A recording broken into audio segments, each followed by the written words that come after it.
ഇന്നത്തെ പ്രധാന വാർത്തയായി വരുന്നത് ദില്ലിയിൽ നിന്നുള്ള എക്സിറ്റ് പോൾ ഫലങ്ങൾ തന്നെയാണ്. സിബി ജോസഫ് ദില്ലിയിൽ നിന്ന് തത്സമയം ചേരുന്നുണ്ട്. പുറത്തു വന്ന എക്സിറ്റ് പോളുകളെ കുറിച്ച് വിശദമായി തന്നെ നമ്മളോട് സംസാരിക്കാൻ. Sibi, good evening. Good evening Kavya. Vineesha Kavya, എങ്ങനെയാണ് എക്സിറ്റ് പോൾ ഫലങ്ങൾ പുറത്തു വരുന്നത്? ബി.ജെ.പിക്ക് നേരിയ മുൻതൂക്കം പല എക്സിറ്റ് പോളുകളും പ്രവചിക്കുന്നു. കോൺഗ്രസ് ചിത്രത്തിലേ ഇല്ലാത്ത രീതിയിലുള്ള എക്സിറ്റ് പോൾ ഫലങ്ങൾ പുറത്തേക്ക് വരുന്നു.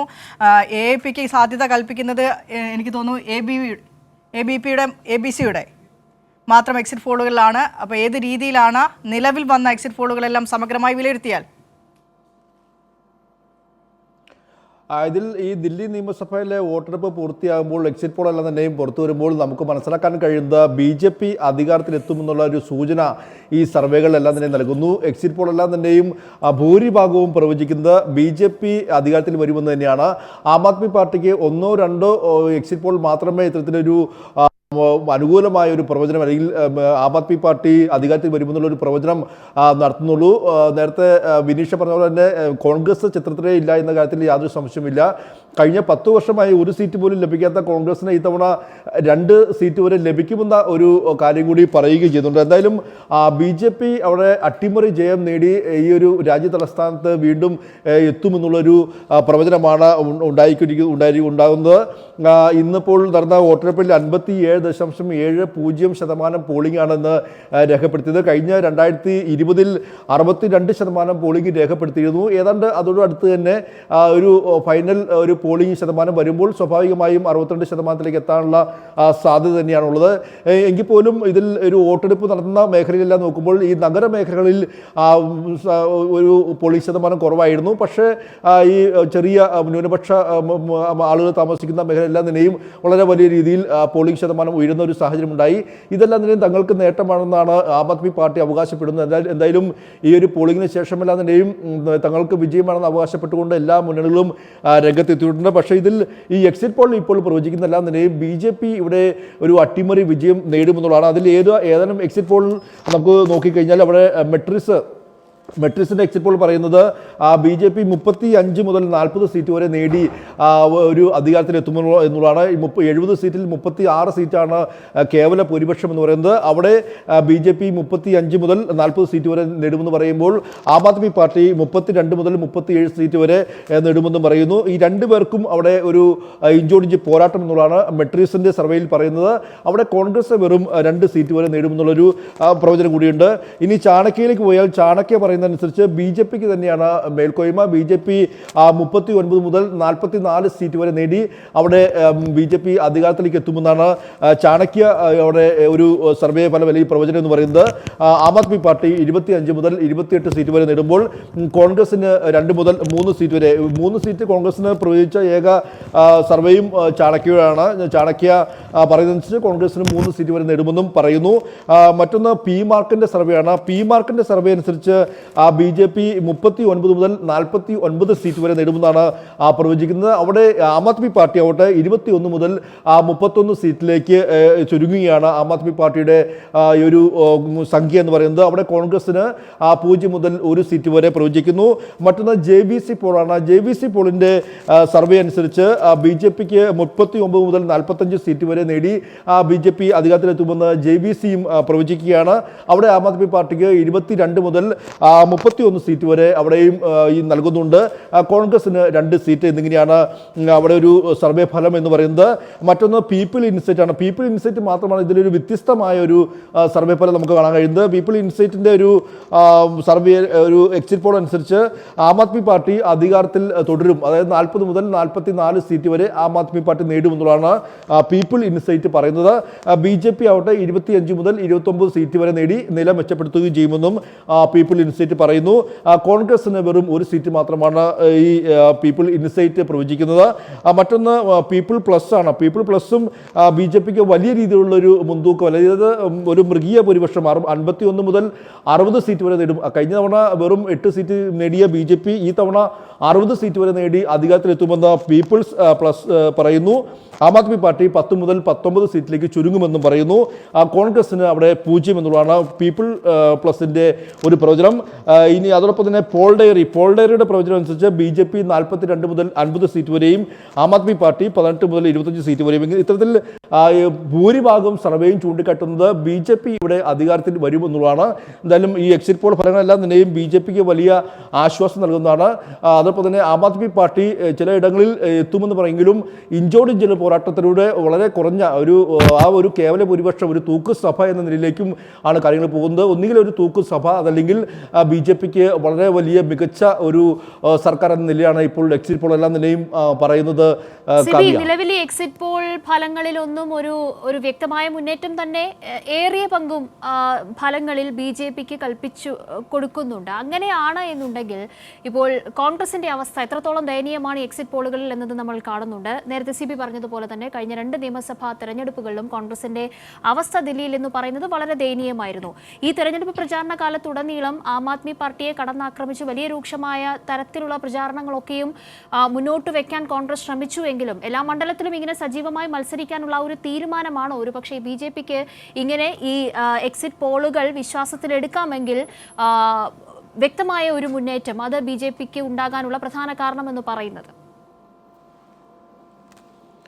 ഇതിലൊരു പ്രധാനപ്പെട്ട കാര്യം എന്ന് പറയുന്നത് നമുക്കറിയാം ലോക്സഭാ തെരഞ്ഞെടുപ്പിലാണ് ഇന്ത്യ സഖ്യം രൂപപ്പെട്ടത്. അത് BJPയെ രാജ്യത്ത് അധികാരത്തിൽ നിന്ന് താഴെ ഇറക്കാൻ വേണ്ടി എല്ലാ മതനിരപേക്ഷ കൂട്ടായ്മകളും ഒരുമിച്ച് നിന്നുകൊണ്ട് ഒരു സഖ്യമാണ് ഇന്ത്യ സഖ്യം.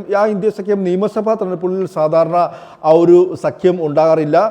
ദില്ലിയെ സംബന്ധിച്ച് ആം ആദ്മി പാർട്ടിയും കോൺഗ്രസും ഈ 2 പാർട്ടികളും ഒരുമിച്ച് മത്സരിക്കുക എന്നുള്ളത് അസാധ്യമാണ്. കാരണം ഇവിടുത്തെ ഒരു ദേശീയ രാഷ്ട്രീയം വെച്ച് നോക്കുമ്പോൾ ആം ആദ്മി പാർട്ടിയെ സംബന്ധിച്ച് നമുക്കറിയാം ദില്ലിയിലും പഞ്ചാബിലും ഹരിയാന അടക്കമുള്ള സംസ്ഥാനങ്ങളിൽ മാത്രമാണ് ആം ആദ്മി പാർട്ടിക്ക് ഒരു വേറുള്ള സംസ്ഥാനം എന്ന് പറയുന്നത്. ദില്ലിയിൽ ആം ആദ്മി പാർട്ടിക്ക് ഒരിക്കലും കോൺഗ്രസുമായി യോജിച്ച് നിന്നുകൊണ്ട് ഒരുമിച്ച് മുന്നോട്ട് പോയി കഴിഞ്ഞാൽ ആം ആദ്മി പാർട്ടിയുടെ ഒരു മേൽവിലാസം പോലും ഇല്ലാത്തൊരു സാഹചര്യം ഉണ്ടാവും. കോൺഗ്രസിനകട്ടെ കോൺഗ്രസ് വളരെ വലിയ ആത്മവിശ്വാസം ഇപ്പോഴും പ്രകടിപ്പിക്കുകയാണ്. കോൺഗ്രസിനെ സംബന്ധിച്ച് ഒരു തിരിച്ചുവരവിലേക്ക് വരാൻ അല്പം പോലും സാധിച്ചിട്ടില്ല. ഈ പ്രചരണ ഘട്ടത്തിൽ പോലും കോൺഗ്രസിൻ്റെ മുഖ്യ ശത്രു BJP ആയിരുന്നില്ല, അവിടെ ആം ആദ്മി പാർട്ടിയും അരവിന്ദ് കെജ്രിവാളും ആയിരുന്നു എന്നുള്ളതാണ് ഏറ്റവും പ്രധാനപ്പെട്ട കാര്യം.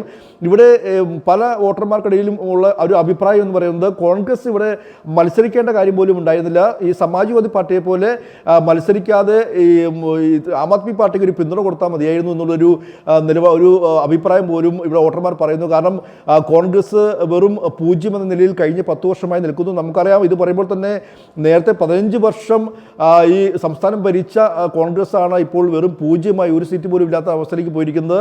ഈ കോൺഗ്രസ് പിടിക്കുന്ന വോട്ടുകളിൽ കോൺഗ്രസിൻ്റെ വോട്ടുകൾ കോൺഗ്രസ് എന്തായാലും അധികാരത്തിൽ വരില്ല. പക്ഷേ കോൺഗ്രസ് പിടിക്കുന്ന വോട്ടുകളും കോൺഗ്രസിലേക്ക് ലഭിക്കുന്ന സീറ്റുകളും അതെല്ലാം തന്നെയും ഭൂരിഭാഗവും ആം ആദ്മി പാർട്ടിക്ക് ലഭിക്കേണ്ട വോട്ടുകളാണ് എന്നുള്ളതാണ് വോട്ടർമാർക്കിടയിൽ പറയുന്ന ഒരു ഇത് വിദഗ്ധർ വിലയിരുത്തുന്നത്. പ്രത്യേകിച്ച് ഈ നമുക്കറിയാം, ഒരു കാലത്ത് കോൺഗ്രസിന് ലഭിച്ചിരുന്ന വോട്ടുകളാണ് ആം ആദ്മി പാർട്ടിയിലേക്ക് ഒരുപോലെ ഒഴുകിയെത്തിയത്. ഈ വോട്ടുകൾ തിരിച്ചൊഴുകിയെത്തിയാൽ സ്വാഭാവികമായും അത് BJPക്ക് അനുകൂലമാകുന്ന ഒരു സാഹചര്യം ഉണ്ടാവും.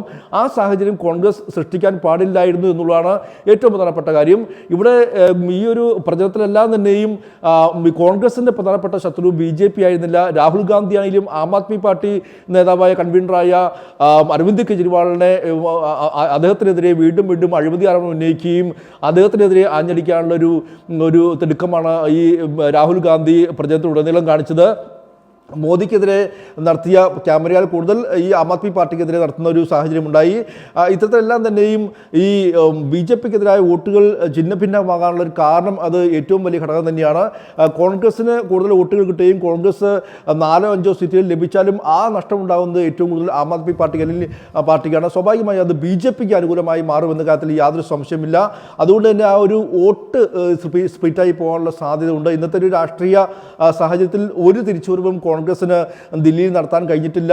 ഈ ഒരു പ്രചരണ ഘട്ടത്തിൻ്റെ ഒരു ഘട്ടത്തിൽ പോലും രാഹുൽ ഗാന്ധി ആണെങ്കിലും സോണിയാഗാന്ധി ആയാലും പ്രിയങ്ക ഗാന്ധി എല്ലാം തന്നെയും ഈ ദില്ലിയിൽ രാജ്യ തലസ്ഥാനത്ത് സെൻട്രൽ പ്രവർത്തിക്കുന്ന ആളുകളാണെങ്കിൽ പോലും ഇവരെല്ലാം തന്നെയും വളരെ ചുരുക്കം ചില തെരഞ്ഞെടുപ്പ് റാലികളിൽ മാത്രമാണ് പങ്കെടുത്തത്. വളരെ വലിയൊരു തരംഗം സൃഷ്ടിക്കാൻ കോൺഗ്രസിന് കഴിഞ്ഞില്ല എന്നുള്ളത് യാഥാർത്ഥ്യം തന്നെയാണ്. കോൺഗ്രസ് അവസാനമാകുമ്പോഴേക്കും ചിത്രത്തിലില്ലാത്തൊരു സാഹചര്യമായിരുന്നു. ദില്ലിയിൽ ആം ആദ്മിയും BJPയും നേർക്കുനേറുള്ള പോരാട്ടം എന്ന് തന്നെ പറയേണ്ട ഒരു സാഹചര്യത്തിലേക്ക് അവസാന നിമിഷം അവസാന ലാപ്പിൽ ഈ ഒരു തെരഞ്ഞെടുപ്പ് പ്രചരണ ഘട്ടത്തിൽ എത്തിയിരുന്നു എന്നുള്ളതും ഏറെ ശ്രദ്ധേയമാണ്. എന്തായാലും ഇവിടെ കോൺഗ്രസ് ഒരു 2 സീറ്റ് വരെ നേടുമെന്നെല്ലാം നിലയും പ്രവചനം പറയുന്നുണ്ട്. ഇത് പറയുമ്പോൾ തന്നെ നമുക്ക് മനസ്സിലാക്കേണ്ടത് കോൺഗ്രസ് ഒരു തിരിച്ചുവരവും നടത്തുന്നില്ല എന്ന് തന്നെയാണ് നമുക്ക് ഇതൊന്നും ഈ ഒരു എക്സിറ്റ് പോളിൽ നിന്നും മനസ്സിലാക്കാൻ കഴിയുന്നത്. പക്ഷേ BJP സംബന്ധിച്ച് BJP വളരെ കുറേ നാളുകളായി നമുക്കറിയാം 2014 മുതൽ നരേന്ദ്രമോദി സർക്കാർ അധികാരത്തിലെത്തി കഴിഞ്ഞ 10 വർഷത്തിനിടെ പല സംസ്ഥാനങ്ങളും BJPക്ക് തിരിച്ചുപിടിക്കാൻ കഴിഞ്ഞിട്ടുണ്ട്.